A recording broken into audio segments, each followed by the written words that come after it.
Donc, on vous propose, pour ce panel, un survol de comment on fait pour pouvoir vraiment se conformer à la loi 25. Je sais qu'il y a beaucoup de personnes qui ont des questions. Je vous rappelle qu'on va avoir une petite période de questions à la fin et tout, mais je pourrais vous dire que ça va être assez complet. Et aujourd'hui, on n'a pas l'équipe au complet du Cercle numérique, mais on a plusieurs représentants et tout, donc je vais vous les présenter dans un petit instant. Et notre panel va vraiment porter sur, bon, c'est sûr et certain que la loi en tant que telle, elle est importante. L'implantation de cette loi-là est importante, mais qu'est-ce qui est encore au-delà de l'implantation de cette loi-là? C'est l'esprit de la loi qui est important. Et on va vous trouver une façon simplifiée, beaucoup moins agressive, parce que je sais qu'elle fait peur à plusieurs personnes d'entre vous, mais comment qu'on peut l'aborder de façon plus simplifiée et s'assurer justement de s'y conformer le plus rapidement possible. Donc, je vous disais que j'allais vous présenter les membres de mon cercle. Je vous les présente à l'instant. Donc, nous avons Éric Cahouette de Konikov, spécialiste en cartographie et analyse de données numériques. Bonjour, Éric. Bonjour.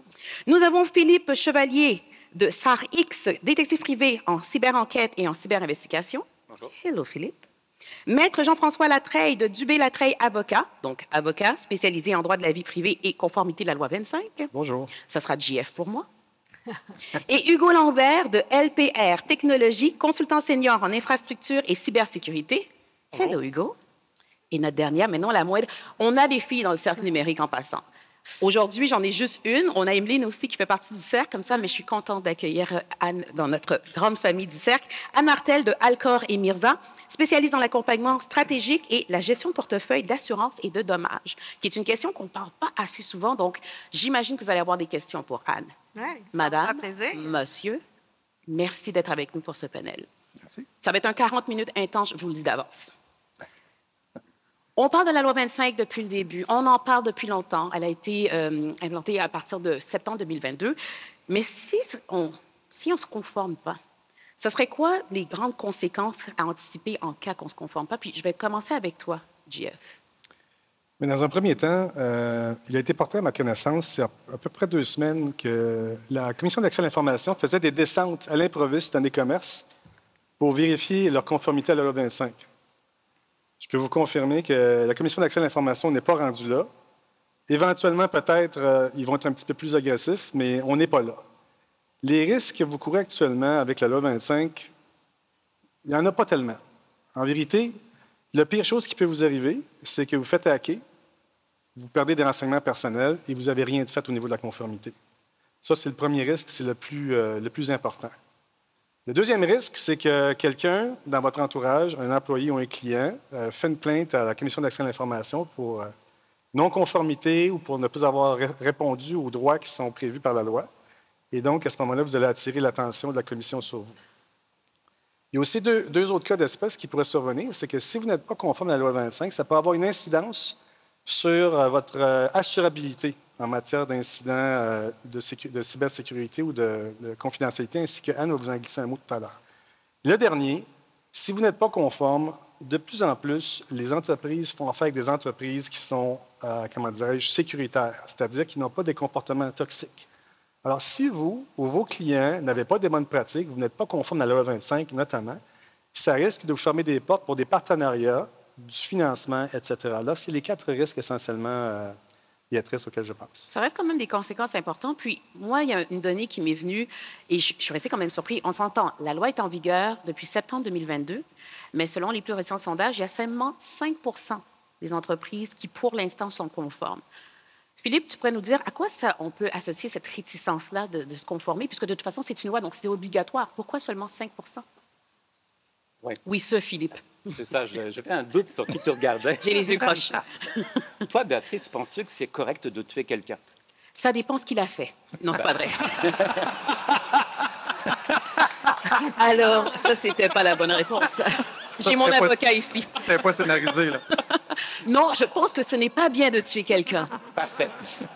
Ta réponse, elle vient pas du fait qu'une loi existe et qu'il interdit. C'est vrai.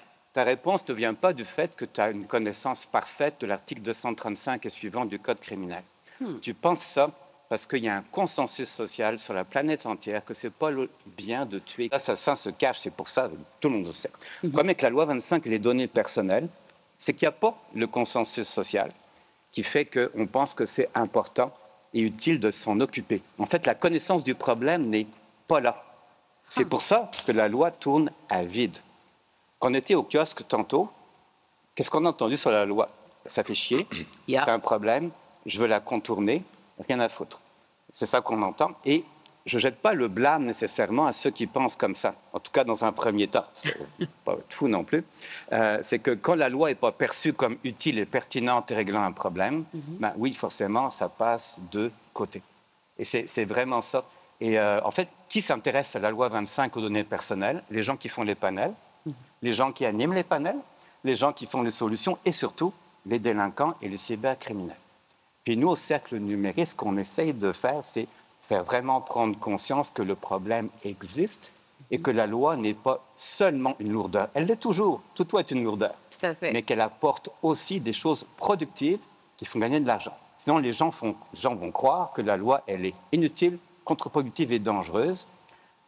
Si elle n'est pas pertinente, c'est ça elle va mourir comme ça. Mais nous, notre travail, c'est de conscientiser ça. Ce que tu dois retenir, c'est ça, c'est que si le problème n'est pas vu dans la population, ni dans les entreprises, jamais ça va fonctionner. Puis plus tard, je te donnerai 2 exemples concrets, vraiment live, direct, là, que j'ai vécu moi-même, qui vont te montrer à quel point c'est important d'en parler correctement. Et en parler sur différents aspects. Puis c'est ça la force aussi avec le Cercle, c'est que là, on parle de la conformité de la loi, on parle de la cybersécurité, mais il y a différents angles aussi qu'il faut aborder. Et un des angles, c'est vraiment du côté de l'assurance. Donc, de ton côté, Anne, est-ce qu'il y a une incompréhension au niveau de la loi et justement de l'assurabilité des entreprises par rapport à cette loi-là? Bien, de mon expérience, qu'est-ce que je remarque lorsque les dirigeants ou ceux qui s'occupent du volet assurance, c'est de l'incompréhension et de ne pas comprendre la pertinence. Qu'est-ce qui est pertinent? Donc, au niveau des assurances, je dirais qu'il y a seulement que 5 à 10 des entreprises, je parle de PME ou de moyennes entreprises qui s'intéressent à avoir une soumission assurance. Et vous, équipe du TI dans la salle, vous avez un grand rôle à jouer dans votre accompagnement des entrepreneurs que vous accompagnez. Au niveau assurance, bien, de leur en parler, mais c'est surtout au niveau du petit formulaire, parfois sûrement qui atterrit sur votre bureau, ce que vous devez les accompagner. Et c'est là que, bon, la situation évolue. Puis je pense que durant le panel, j'aurai sûrement des exemples concrets à l'effet de votre importance et le rôle que vous avez à jouer au niveau des assurances et de la loi 25. Bien, justement, par l'assurance, j'aurais envie de tout de suite te lancer sur le fait comme, premièrement, ça couvre quoi exactement une assurance cyberrisque? Bien, ça couvre plusieurs choses. Sachez que les produits d'assurance ne sont pas complets. Hein? Ce n'est pas comme le tout risque, comme au Club Med, où tout est inclus. Naturellement, il y a des choses à la carte, mais naturellement, le vol des données, les rançons, tout ce qui est l'aspect communicationnel. Alors, il faut se faire accompagner au niveau réputationnel pour éviter que nos clients subissent des conséquences. Hein? Si on pense juste à Desjardins avec Equifax. Alors, c'est toutes les conséquences financières que le produit d'assurance peut couvrir. Excellent. Là, il y a plusieurs choses à prendre en considération, justement, par rapport au processus de conformité de la loi. Mais il y a 3 grands principes. Est-ce que tu peux nous les rappeler un petit peu, Jean-François, les 3 grands principes sur lesquels repose la loi?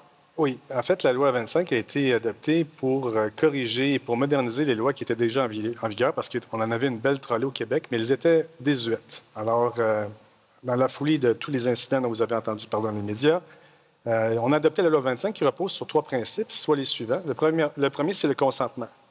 Alors, quand vous recueillez, vous ou vos clients, recueillez des renseignements personnels auprès de vos clients, vous devez vous assurer que le consentement est libre, éclairé et à des fins spécifiques. Vous ne pouvez pas demander n'importe quel renseignement personnel et, comme un bar ouvert, les utiliser comme bon vous l'entendez. Vous devez les utiliser à des fins spécifiques. Ça, c'est le consentement, premier critère ou principe. Deuxième, transparence. Alors, les usagers, les clients, les patients, peu importe, doivent savoir qu'est-ce qui va être fait de leurs données. Donc, c'est un peu le corollaire du consentement. Donc, les clients doivent en être informés, de même que leurs droits à l'égard de leur renseignement personnel. Donc, ça, c'est deux aspects très importants de la loi 25. Et le troisième, c'est celui que je préfère, l'imputabilité. Combien de fois on regardait dans les nouvelles des cas de négligence crasse au niveau de la protection des renseignements personnels, et il n'y avait rien qui se passait, personne n'imputable. Bien, la loi 25 a serré la vis 2 fois plutôt qu'une, en imposant différentes choses, telles que la nomination d'un responsable de la protection des renseignements personnels. Toutes les entreprises doivent en avoir un. Soit cette personne est désignée avec une mission très précise, ou par défaut, si vous ne nommez personne, c'est la personne avec le plus haut niveau d'autorité dans votre organisation qui va porter ce chapeau-là. Tout de suite, prenez le temps d'y penser et de nommer quelqu'un, parce que si c'est vous le DG qui portez ce chapeau-là également, vous allez trouver que c'est un peu lourd à gérer. Donc, il y a le RPRP qui contribue au rôle, au principe d'imputabilité. Il y a également des sanctions administratives et pénales très sévères. Vous êtes tous au courant de ça. Donc, la CAI peut vous imposer des peines ou le tribunal qui risque d'affecter beaucoup le bottom line, comme on dit. Donc, au niveau de l'imputabilité, c'est extrêmement important. Et vous avez un devoir de protéger les renseignements personnels qui vous sont confiés. Et dans le cas d'une attaque informatique, vous avez le devoir de minimiser les dommages qui pourraient être subis par les personnes concernées par cette attaque-là. Donc ça, c'est une petite mise en bouche, mais les 3 principes, consentement, transparence et imputabilité. Tu parles d'attaque, et là, j'ai envie de lancer la question à Hugo. Qu'est-ce qu'on fait pour pouvoir se préparer pour être sûr et certain qu'on ne soit pas victime d'une cyberattaque? Ce serait quoi les conseils que tu donnerais pour pouvoir se préparer? Bien, comme la grippe, on ne peut pas être sûr et certain, même si on est vacciné, de ne pas l'attraper, malheureusement. Au niveau des firmes TI ou des gens TI, là, on s'entend, c'est la majorité des gens dans la salle. NIST, CIS, Connect Secure, whatever, les normes ou les frameworks de sécurité qui peuvent exister sur le marché. Si vous implantez ça ou si vous respectez ça, vous avez fait le maximum, si on veut, qu'on peut faire pour se prémunir. Après ça, ben, c'est l'éducation des organisations, des gens dans les organisations en faisant des tests de phishing, de la formation sur la bonne utilisation des technologies et puis pas juste des technologies. Là, ici, on parle beaucoup du volet technologique ou TI de la loi 25, mais la loi 25 couvre aussi des documents papier, des gens qui se promènent avec des clés USB ou des gens qui sortent avec des dossiers clients ou des choses comme ça dans leur porte-documents qui sont laissés dans des voitures, des choses comme ça. Donc, c'est tout type de renseignement personnel qui est couvert par la loi. Donc, ce volet-là ne doit pas être oublié non plus. Donc, le volet formation des gens dans les organisations est très important. Là, c'est dommage, Emeline n'est pas ici là, pour spinner sur ça, mais l'éducation, c'est le maillon faible de toute organisation au niveau cybersécurité, c'est l'humain. Puis, tu parles de formation, mais il y avait aussi, hier, on en parlait, je pense que c'était avec Steve Waterhouse, comme quoi qu'il fallait d'abord et avant tout sensibiliser à l'importance, justement, et aux enjeux aussi qui découlent de ça. Oui. Est-ce que toi aussi, tu es d'avis qu'il faut faire un petit peu comme les exercices de feu, faire des pratiques similées de cyberattaque? Oui, bien, en fait, les tests de phishing, c'est un peu ça. Dans le fond, on va envoyer des courriels, des faux courriels frauduleux dans les organisations, puis on va voir qui va se faire pogner, puis après ça, on va essayer de les sensibiliser un peu plus là, sur les bonnes pratiques. Mais on peut y aller un peu plus en détail que ça en faisant des pen tests, puis là, bon, après ça, on regarde là, les brèches qui sont à corriger. Là, Phil pourra peut-être développer un peu plus là-dessus, mais il y a une panoplie de choses à mettre en place. Puis bon, Jean-François en a parlé un petit peu tantôt, mais je pense que les gens, puis je ne pense pas me tromper en disant ça, que les gens qui vont se faire éventuellement le plus taper ses doigts par la CAI, ce n'est pas nécessairement les gens qui vont avoir eu des brèches de sécurité, c'est ceux qui n'auront rien fait par rapport aux brèches de sécurité, ceux qui ne les auront pas déclarées, ceux qui n'auront rien mis en place pour s'en prémunir. Puis je pense que c'est eux qui vont être les pires là-dedans. Là. Pour renchérir là-dessus, Hugo, la loi prévoit qu'en cas de négligence crasse, des dommages punitifs de 1 000 par personne minimum peuvent être accordés. Ça, c'est 1 000 là, déjà en partant. Donc, si on est en mesure de démontrer un dommage plus important, bien, ça ne fait que monter. Alors, imaginez une brèche qui implique 1 000 personnes. À 1 000 de dommages punitifs par personne, ça fait une grosse galette. Alors, c'est très important. Et puis, l'autre chose, c'est que les entreprises qui négligent de se conformer et qui le font sciemment, bien, les administrateurs eux-mêmes, personnellement, pourraient être tenus responsables des dommages qui pourraient être encourus par les personnes qui auraient été victimes. Juste compléter là-dessus, tantôt, tu mentionnais que seulement 5 des entreprises sont conformes. Il n'y a pas 5 des entreprises qui sont conformes. Il y a 5 des entreprises qui disent qu'ils sont Ah, conformes. mes aïeux. Ça veut dire peut-être dans ce 5 %-là, j'en ai peut-être 2 qui sont réellement conformes. C'était vraiment pessimiste. Non, je suis réaliste. On a vu, même nous, là, dans notre pratique, là, on a vu des clients qui sont venus nous voir, puis pour lesquels on a approché pour la loi 25. Puis, moi, tout est fait. Là, mon gars de web m'a mis une politique de confidentialité puis un gestionnaire de cookies sur mon site web. Je suis conforme. Pas sûr. Pas sûr. Philippe? Oui, je vais te donner un exemple pour ce quoi je tiens beaucoup, là, comprendre l'essence de la loi, puis pas seulement l'appliquer à la lettre. Donc, il faut que je te parle de quand je suis allé acheter des croquettes pour mon chien dans l'une des principaux magasins qui vend des aliments pour animaux. On était 5 à la caisse. OK. Et j'étais le 5e, j'entendais tout. Le premier dit « Ah, j'ai pas ma carte de fidélité ». Le caissier lui dit « Pas de problème, monsieur, je vais le retrouver dans le dossier. Quel est votre numéro de téléphone ?» Ah, Seigneur. 514-626-80-28. Ah ben non, j'ai pas ça. Ça peut être un autre numéro? Ben oui, c'est ma femme.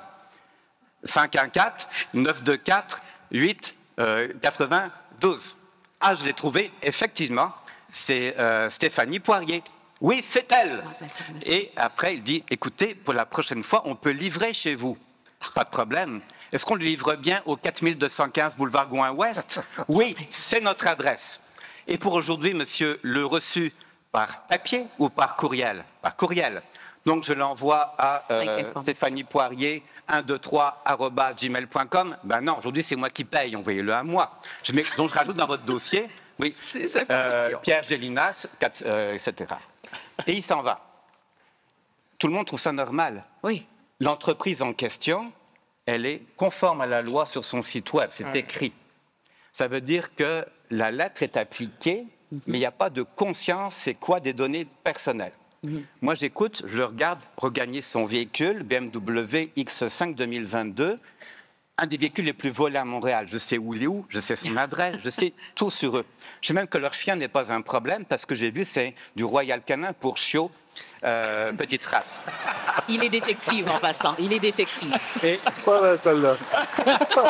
et moi, ce qui me fascine, c'est que personne n'était choqué. Et moi, parce que je fréquente les délinquants, c'est mon travail de parler avec eux, de communiquer avec eux. Je crois que j'ai des oreilles non conformes depuis un certain temps. Faut te former. Oui, c'est ça. Donc, je me dis, mais tout est exposé, puis il n'y a pas de conscience. Hein? Oui. Et puis, tu peux parfaitement t'exprimer. Comment on dit « my God » en français? Dis-le. Mon Dieu. Tu as presque dit le nom de la bannière. C'est fou, hein? Et cette bannière est conforme. Bien sûr. Tu vois, et même les services publics. Parce que le même jour, j'ai reçu mon permis de construction de la ville pour ma salle de bain. Et la municipalité me demande de l'afficher au public à ma fenêtre. C'est obligatoire. OK. Tout le monde qui passe voit que Philippe Chevalier, de telle date à telle date, fait une rénovation de salle de bain. OK. Quelqu'un qui passe voit qu'il devine le montant, il voit les dates, il m'appelle. Et si j'étais naïf, il dirait « Monsieur Chevalier, bonne nouvelle, je suis votre constructeur, on peut commencer dès la semaine prochaine. » Ah, excellent. Vous êtes donc Renault 3000? Bien sûr, c'est nous. Enfin, je ne sais pas c'est qui, mais je te réponds, bien sûr, c'est nous. Et vous savez, il faut payer d'avance. Oui, on s'était entendu comme ça, on peut faire le virement maintenant, etc.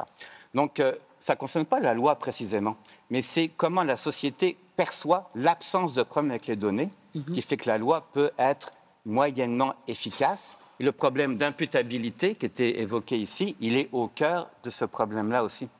C'est ça que je voulais préciser pour montrer que ça m'exaspère au plus haut point. Pendant que tu es en train de conformer tes oreilles. C'est vrai que le volet... C'est vrai que le volet... La réalité, c'est comme on disait à l'armée, la carte n'est pas le terrain. La réalité est vraiment très, très loin de ce que le législateur a voulu penser. Mais notre rôle, et c'est ça, pour ça qu'il y a des congrès, des panels, c'est de faire comprendre le regard du pirate, ce que lui porte comme regard sur les données personnelles. Puis là, les gens comprennent mieux pourquoi il faut être conforme. C'est plus concret. Ouais. Donc ça veut dire que... Puis là, je vais revenir à toi, Jean-François. Ça veut dire qu'on doit vraiment... Il faut avoir un plan. Il faut avoir un plan de conformité parce que justement, ces petits... ces angles morts-là qu'on ne réalise pas, qu'on va chez mon Dieu, ça peut vraiment devenir un problème. Donc, comment qu'on fait pour préparer un bon plan de conformité? Avant d'arriver au plan, si tu permets, Béatrice, on va y arriver tout à l'heure, mais ce que je voulais ajouter sur le point que Hugo avait soulevé, c'est que il Il y en a qui vont vous dire qu'une politique de confidentialité sur le site Web, c'est suffisant. En fait, depuis que la loi 25 est en vigueur, on a vu essaimer, comme des champignons sur les réseaux sociaux, toutes sortes de services qui sont offerts pour mise en conformité. Je vous inviterai à la prudence parce que tous les services de mise en conformité ne sont pas égaux.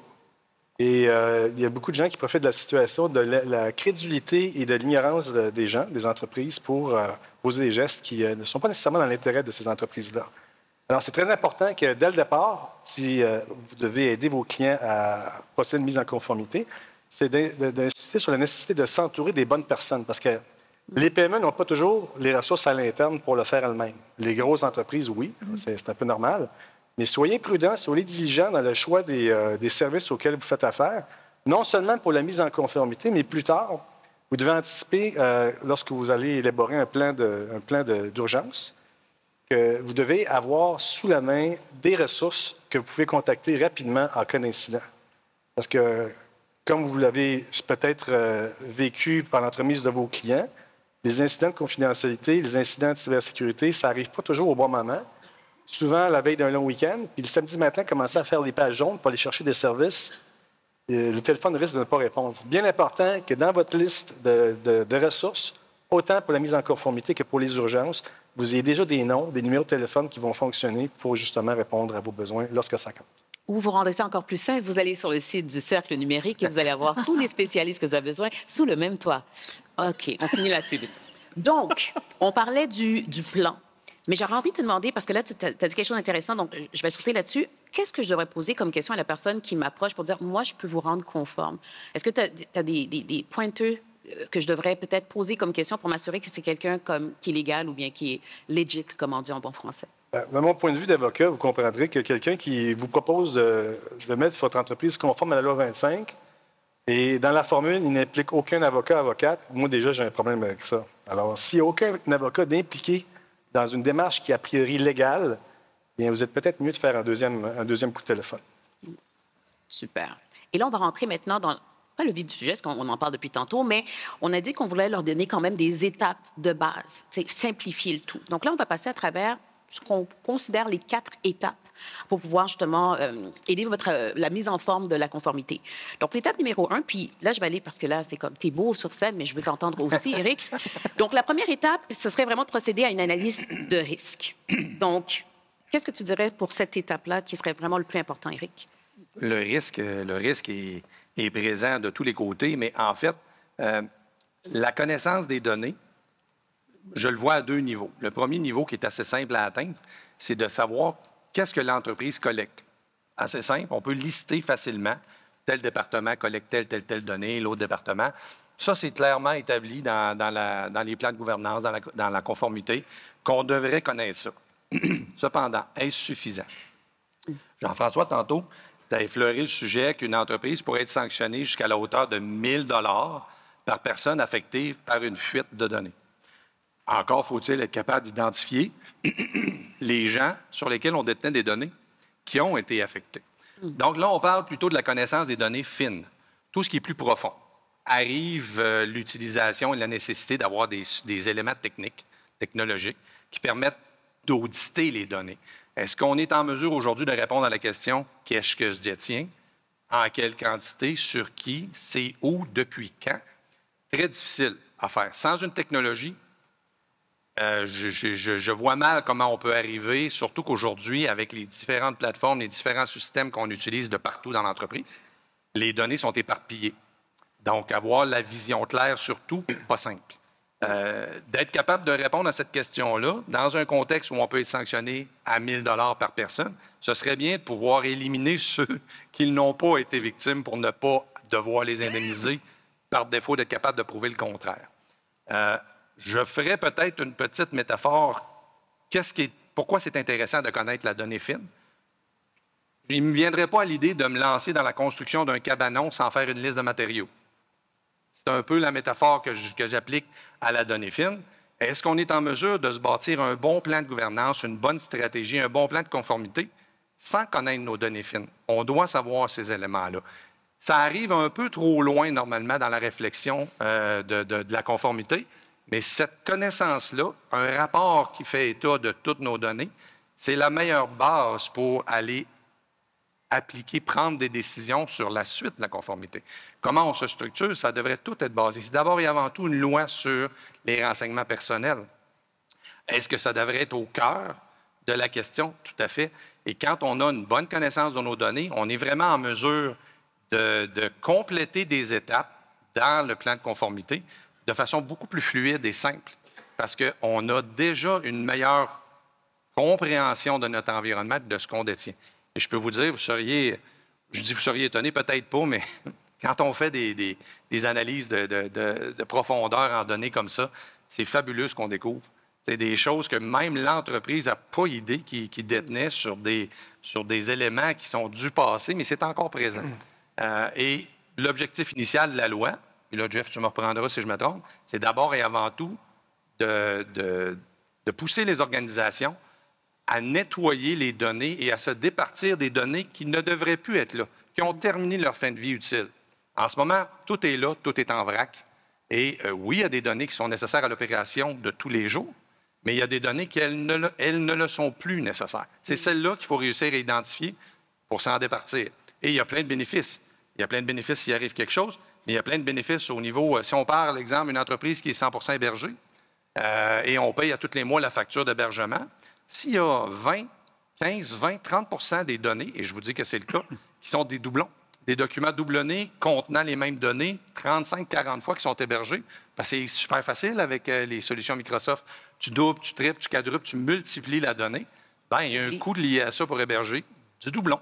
Donc, c'est une étape. On verra un peu plus tard dans la suite du panel de quelle autre façon ça vient impacter la fine connaissance. Donc, la conformité, ça fait gagner de l'argent. Exactement. C'est ça qu'il fallait dire au À début. mon avis, c'est sous-estimé. À mon avis, c'est sous-estimé, mais il y a un gain opérationnel à faire de la conformité. Deuxième étape après ça, c'est vraiment d'effectuer un audit de conformité. Et là, il y a l'aspect TI et il y a l'aspect aussi légal. Béatrice, avant d'aller là-dedans, dans la première étape, il y a un autre élément également qui, à mon niveau, ce que je fais au niveau de la première étape, évidemment, savoir ce qu'il y a dans le moteur, c'est bien important. Alors, c'est ce que fait mon ami Éric avec sa cartographie des données. C'est quelles sont les données qui sont là. Ça me permet de déterminer c'est quoi la sensibilité des données, le volume de données dont on parle, parce que ça me donne une idée de l'ampleur. Parce que vous savez, on parle de la loi 25, comme le dit Philippe, c'est une grosse épine dans le pied, mais ça peut être aussi relativement simple. On vous demande pas, je ne pense pas que le législateur vous demande de sortir la Cadillac en tout temps. Vous devez utiliser les moyens en fonction de la nature, de l'importance de votre entreprise. Ça, c'est la première chose. Donc, c'est pas du mur à mur avec la loi 25 à tout cran. Donc, ça dépend de la taille de votre entreprise, de son importance, de la nature de ses activités et également de la nature des données que vous traitez. Et ça, c'est la première chose que moi, je regarde pour voir c'est quoi l'étendue du risque, c'est quoi le type de données que vous traitez. Si vous traitez plein de documents, de données financières ou médicales ou très personnelles, évidemment, ça doit mériter une attention particulière. Mais moi, ça m'aide à m'aiguillonner sur le risque auquel votre entreprise ou celle de vos clients peut faire face. Et parallèlement à ça, est-ce que l'entreprise concernée a une culture de cybersécurité ou une culture de protection des renseignements personnels? Et ça met la table pour la deuxième étape, Béatrice. Super. Donc, tu as déjà commencé justement à effleurer la partie légale de la deuxième étape. Du côté TI, ce serait quoi les bonnes pratiques à faire pour pouvoir justement procéder à l'audit de la conformité?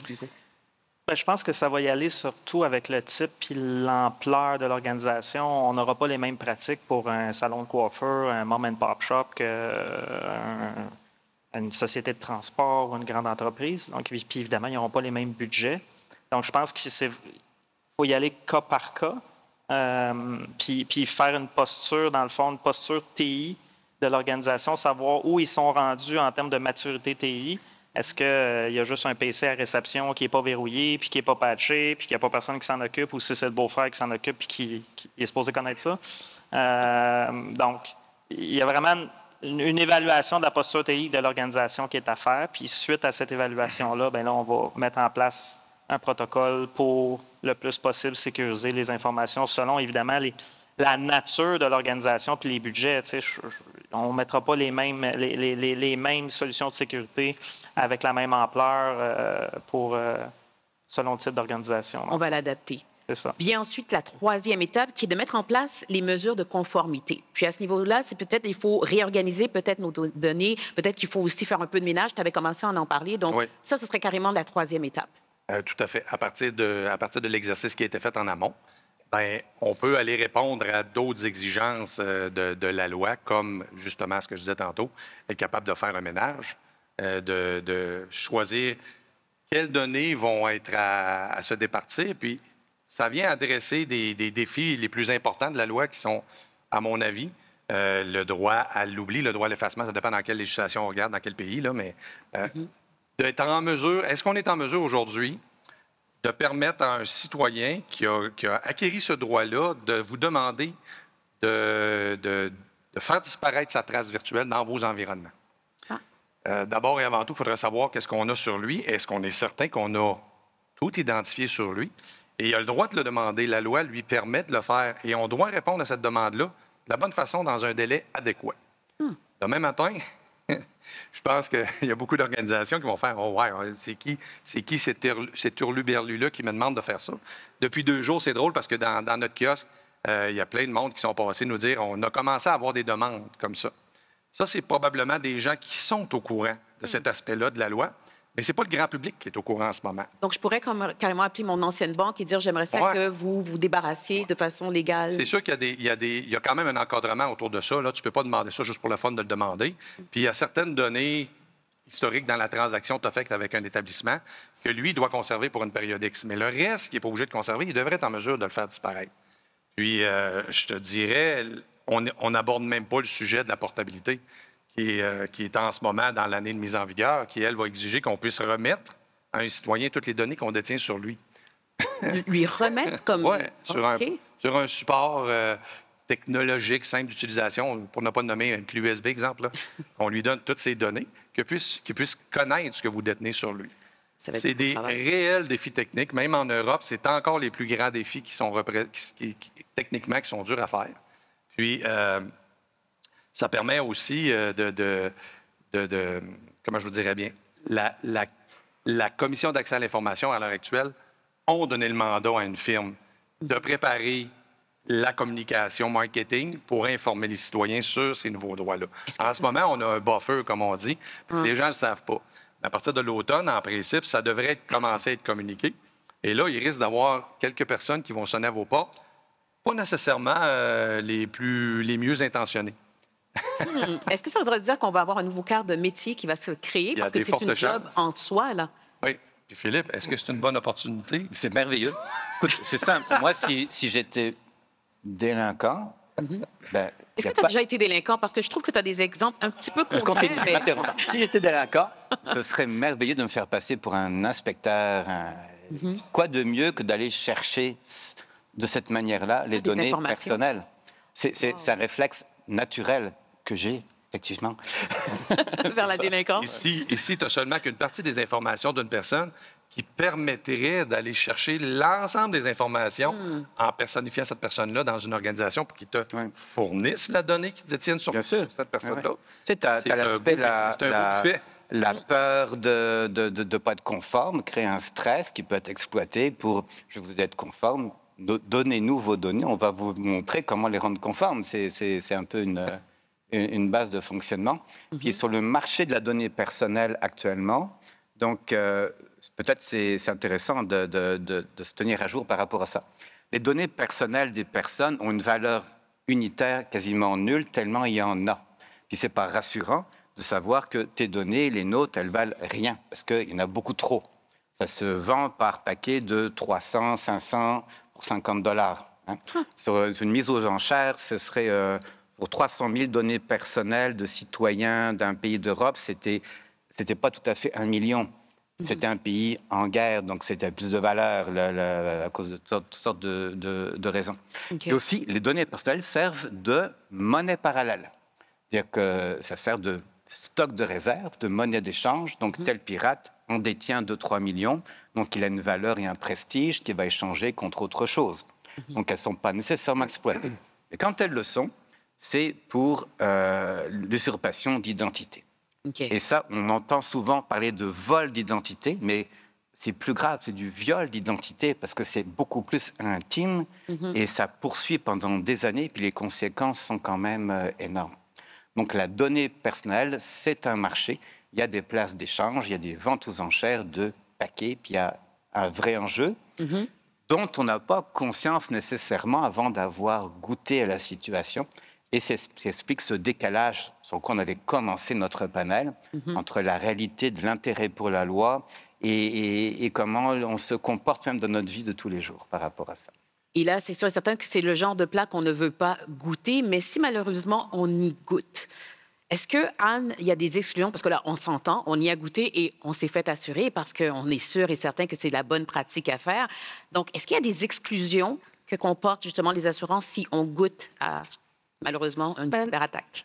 Tout à fait. C'est sûr que, comme je disais tout à l'heure, ce n'est pas des produits tout à fait touristes avec toutes les inclusions. Donc, lorsqu'on magasine ou qu'on renouvelle notre police d'assurance, il est important de s'attarder à pas ce qui est couvert, mais surtout aux limitations. Alors, vous êtes sûrement tous des acheteurs de produits d'assurance. Alors, les limitations, c'est sur quoi il faut porter son attention. Les exclusions sur l'assurance cyber, je te dirais que j'ai pas d'exemple concret qui fait en sorte que, comme si on n'a pas pris le refoulement d'égout ou le tremblement de terre, c'est complètement exclu. Habituellement, il y a la base de l'assurance cyber, mais il y a des particularités telles que la cybernétique, où à ce moment-là, ça devient pertinent de payer un petit peu plus pour pouvoir acheter cette protection-là supplémentaire. Mais si je peux ajouter sur tout ce que mes collègues mentionnent depuis tout à l'heure, depuis tantôt, c'est correct d'avoir un plan puis de se conformer, mais c'est sûr que le risque zéro n'arrivera pas. Et c'est sûr que le domaine de l'assurance est le plaster sur le bobo, dans le sens où c'est la protection financière ultime, malgré toutes les bonnes règles d'affaires qu'on peut appliquer. C'est sûr qu'il n'y a personne qui peut s'en passer présentement de ce volet en assurance. Et je peux peut-être me permettre d'ajouter, quand je vous disais votre importance, c'est que le formulaire d'assurance qui vous est parfois envoyé ou ce que vous devez cocher si votre client a telle protection, là, qui est un petit peu plus technique au niveau TI, il y a une importance primordiale dans le prix dans lequel vos clients vont payer la prime d'assurance. Et je suis une gestionnaire de risques spécialisée en assurance. Je veux juste spécifier que je ne vends pas de police d'assurance maintenant, parce qu'habituellement, quand on pense assurance, on pense à vendre des produits d'assurance. Moi, j'accompagne les entreprises à se procurer ces produits-là. Chacune des spécifications, lorsque vous complétez puis vous marquez des noms que votre client n'a pas cette protection-là au niveau TI, là, qui est plutôt quincaille, moi, qu'est-ce que je suggère, c'est que justement que vous fassiez un plan financier avec vos clients pour leur dire, pour passer de la colonne non puis de vous amener à la colonne oui, les étapes justement qu'il faut faire pour les amener à avoir une meilleure protection qui correspond à tous mes collègues, mais c'est ça qui va faire vraiment la différence dans leurs primes, puis dans les limitations qu'ils vont être capables d'aller obtenir. Et justement, les exclusions, comme je te dis, c'est pas quelque chose vraiment sur lequel il faut s'attarder, mais c'est surtout sur l'achat des limites 1 million, 250 000, 2 millions. C'est ça vraiment qui va faire la différence. Alors, votre rôle, lorsque vous les accompagnez à compléter le formulaire, avant d'envoyer le formulaire avec un paquet de noms, assurez-vous que les noms deviennent des oui. Okay. Et avec ça, ça va être vraiment des primes relativement abordables. Si je peux me permettre peut-être de donner un aperçu, oui. Peut-être c'est pertinent. Il n'y a rien qui sort en bas de 2 500 $ au niveau de l'assurance cyber. Naturellement, ça peut varier à 5 000 jusqu'à 10 000 $. Je parle toujours d'une petite PME ou d'une moyenne. Dans les grandes entreprises, ça peut aller jusqu'à plusieurs millions de dollars au niveau de la prime, tout dépendant justement de ce formulaire-là et de qu'est-ce que vous allez avoir indiqué sur le formulaire, si oui ou non.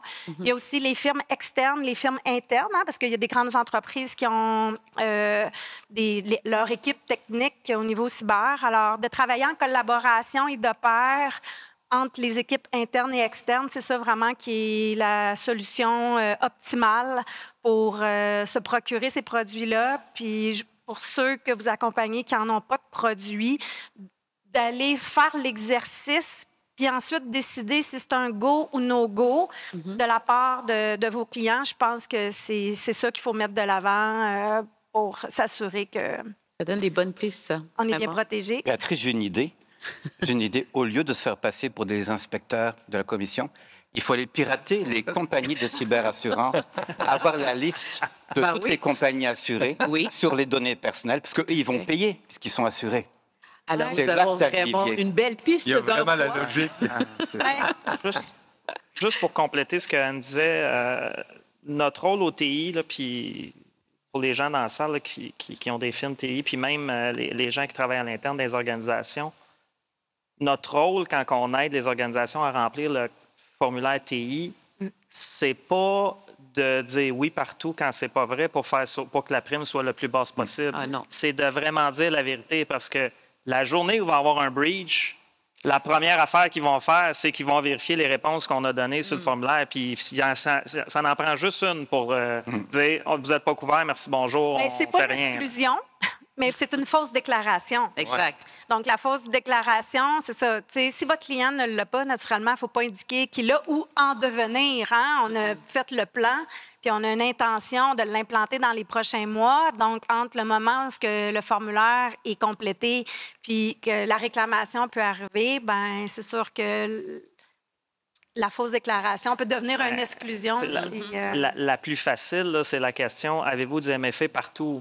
Le monde va répondre oui, c'est pas vrai que vous avez du MFA partout. Vous avez du oui, mais il y en a là, mais il n'y en a pas là, là, là, là. Il n'y a pas de colonne oui, mais. Donc, ça voudrait vraiment... Non, mais il faut le mettre le oui, mais il n'y en a pas là, là, là. Puis là, après ça, c'est à l'assureur de dire OK, bien, mon risque, c'est ça, je vais faire ma prime en conséquence. Mais si tu as juste dit oui. Puis une information sur le 2 multifacteurs. C'est la base. S'il n'a pas le 2 multifacteurs, ça peut être un refus systématique d'obtenir une soumission. Donc, puis, ça arrive que je vois sur les formulaires, là, les réseaux sociaux. Hein, le 2 multifacteurs, parfois, est peut-être plus complexe. En tout cas, dans le TI, là, je connais pas. Moi, je suis vraiment néophyte dans votre domaine. Mais oui, je suggère fortement de venir préciser à côté des réponses qui sont juste le oui, le non, de développer. Puis je vais juste parler d'un de vos collègues. Là, justement, j'ai rencontré Secure Exchange tantôt, qui est une sécurité supplémentaire au courriel. Là, puis je connais rien là-dedans. Là, j'ai connu ça tout à l'heure. Bien, de venir mentionner qu'à la solution Microsoft 365, il y a une solution supplémentaire de Secure Exchange qui a été ajoutée. Marquez-le sur le formulaire parce que le souscripteur, celui qui fait la prime d'assurance, va venir voir que votre client, si vous avez fait un rôle conseil de venir suggérer une technologie supplémentaire, bien, ça va venir faire un impact directement sur sa prime. Donc, c'est des genres de choses qu'il ne faut pas hésiter à nourrir et peupler le formulaire qui est seulement que le oui et le non, d'en indiquer plus donc, amplement. Ça peut être bénéfique aussi. Exact. Puis là, le temps nous manque comme ça, mais je vais absolument passer au moins à la 4e étape. Puis là, je vais revenir à toi, Jean-François. Il faut voir à l'intégration de la loi. Donc là, on a passé tous les processus, mais maintenant, il faut l'implanter, là. Mais permets de faire un saut en arrière parce que les gens n'ont pas eu l'occasion de parcourir en entier l'étape 3 parce que c'est le gros de la masse. Donc, une fois que vous avez fait l'analyse de risque et l'audit de votre entreprise, la phase 3, vraiment, c'est l'exécution d'un plan d'implantation de la loi 25. On a entendu Éric tantôt, très important de faire une sorte de ménage des données que vous détenez parce que vous avez peut-être déjà entendu parler de l'affaire ExpertDoc avec la SQ. ExpertDoc avait été mandaté par la SQ. Ils ont gardé des vieux dossiers du temps de leur mandat, mais ils n'ont pas effacé. Ils se sont fait attaquer. Ça a été compromis, les renseignements personnels de plusieurs centaines de policiers, dont plusieurs étaient encore en exercice. Allez imaginer le risque de sécurité que ça posait. Ça entraîne de graves conséquences qui en gardent des données qui ne servent plus. Donc, à partir du moment où les étapes précédentes ont été comblées, au niveau de la partie 3, la partie légale, la documentation légale, de deux ordres. Dans un premier temps, votre obligation de minimiser le risque, c'est d'avoir, entre autres, un plan de contingence, un plan d'urgence. Vous n'avez pas besoin d'avoir un plan de 15 pages. En cas de cyberattaque, qu'est-ce qu'on fait? Qui fait quoi? Qui on appelle? Vous devez avoir un plan qui est facilement accessible. Ça peut tenir sur une page, 2 pages, avec des numéros de téléphone. Il faut qu'il soit accessible parce que si il est sur votre serveur, il ne vous sera d'aucune utilité si vous êtes encrypté. Ça vous prend également un accès à des listes de vos clients parce que si vous n'êtes pas en mesure de les contacter pour les prévenir, de dire, écoutez, vos renseignements personnels ont été compromis, votre obligation de minimiser le risque, vous ne pourrez pas le faire. Donc, ça prend un moyen, ça peut être sur un autre système d'information qui n'est pas connecté au premier, ou ça peut des feuilles papier, même si c'est un peu rétrograde, mais ça prend une capacité à pouvoir rejoindre des personnes concernées pour qu'eux puissent faire le nécessaire pour minimiser le risque. Donc ça, c'est au niveau de la prévention, mais au niveau de la documentation légale, il n'y en a pas tant que ça. Je pense que sur vos tables, vous avez un sommaire là, des étapes à couvrir pour rencontrer les obligations légales de la loi 25. Je les cite rapidement. Ça vous prend, très populaire, une politique de confidentialité sur votre site Web. Ça, c'est un incontournable. Puis ça vous prend des politiques et des règles de gouvernance en matière de protection des renseignements personnels. Et ça couvre quoi? Les rôles et responsabilités des membres de votre organisation en matière de protection des renseignements personnels pour tout le cycle de vie des données. Donc, à partir de la collecte jusqu'à la destruction des données, vous demeurez responsable. Donc, ça doit être prévu dans vos documentations de gouvernance. Vous devez avoir un registre des incidents de confidentialité pour répertorier des incidents qui soient mineurs ou qui soient importants. Qui reste vide idéalement. En fait, s'il se passe quelque chose, il faut le remplir, effectivement. Et vous devez avoir également une politique que votre RPRP va mettre en place et exécuter, c'est-à-dire répondre aux doléances, aux plaintes et aux demandes des clients que vous avez, parce que c'est prévu par la loi. Et si vous n'y répondez pas, dans les délais qui sont prescrits par la loi, c'est 30 jours, et à ce moment-là, il va y avoir une plainte à la Commission d'accès à l'information et vous aurez encore des problèmes. Fait que ça, c'est pas tant de documentation de ça. Il y a beaucoup d'exemples que vous pouvez trouver sur Internet ou demander à des firmes spécialisées. Mais ça, une fois que vous avez fait ça, vous êtes bon pour un bout. Une fois que la partie documentaire est finie, c'est l'étape 4. L'étape 4, c'est quoi? Bien, c'est l'application de la loi 25 que votre RPRP va s'assurer de mettre en œuvre au sein de votre organisation. C'est d'avoir un plan de formation pour que votre équipe soit au fait des enjeux au niveau de la protection des renseignements personnels. Il faut faire ça régulièrement. Il y a toujours des changements au sein d'une organisation. Puis une sensibilisation au risque cyber aussi, ce ne sera pas mauvais. Et comme l'a mentionné quelqu'un tout à l'heure, des simulations en cas d'attaque, qui fait quoi?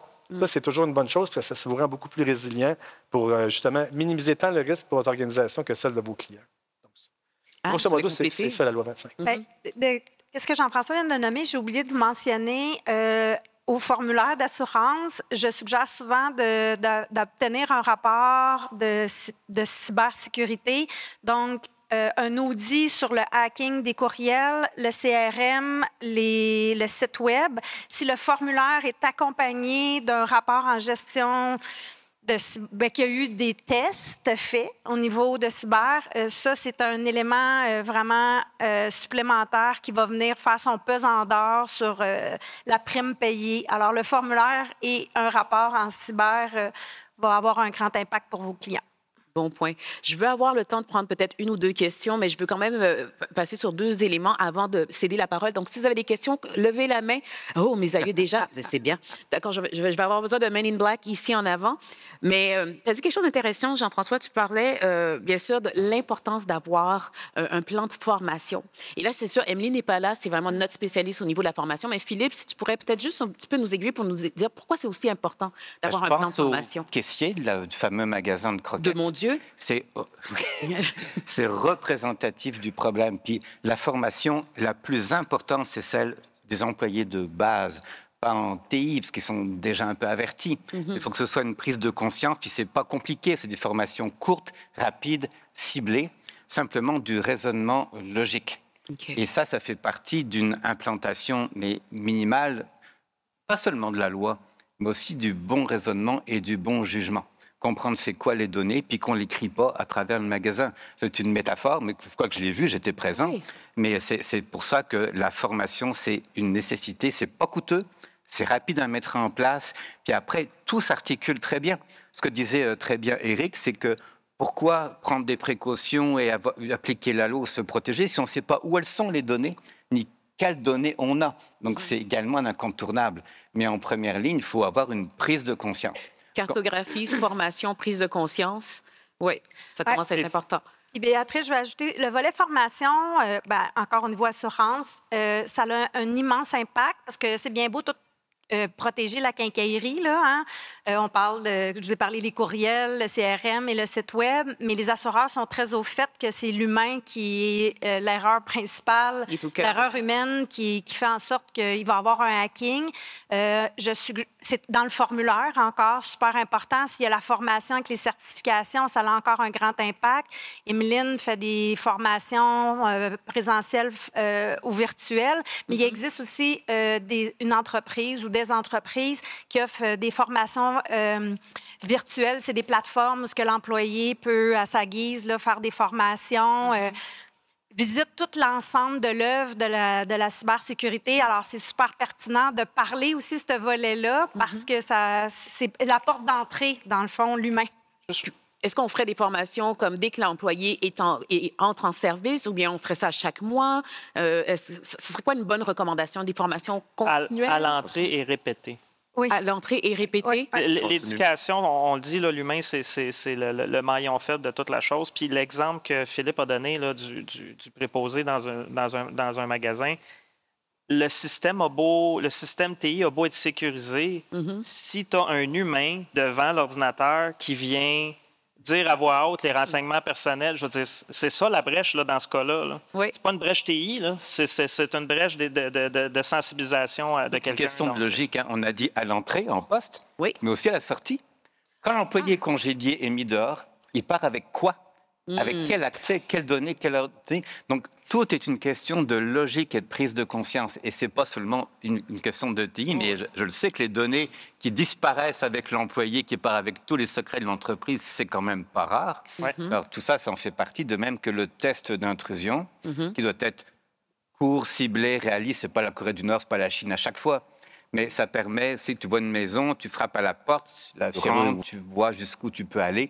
Donc, ce sont des règles d'engagement pour ne pas tout faire sauter nécessairement. Ce n'est pas le but, mais c'est de voir où sont les failles. Puis surtout, un bon test d'intrusion, tu te mets dans la fameuse peau du pirate ou du délinquant, qui, lui, n'a pas de temps à perdre. Que ce sont des usines de mercenaires, ils doivent être productifs. Alors, si ça fait 2 heures qu'il essaye de rentrer dans les données d'un concessionnaire de pièces automobiles usagées, c'est trop. Son superviseur lui dit « Arrête ça, passe à autre chose ». C'est pas lucratif pour lui, ça. Pas lucratif. Donc, un test d'intrusion n'est pas seulement l'aspect technique, on va vérifier ça, mais on se met vraiment dans le même processus utilisé par le cyberdélinquant pour donner leur juste. Et après, ça sert à la formation pour vérifier si tout le monde est bien conscient des risques et pose les bons gestes. J'aime ça.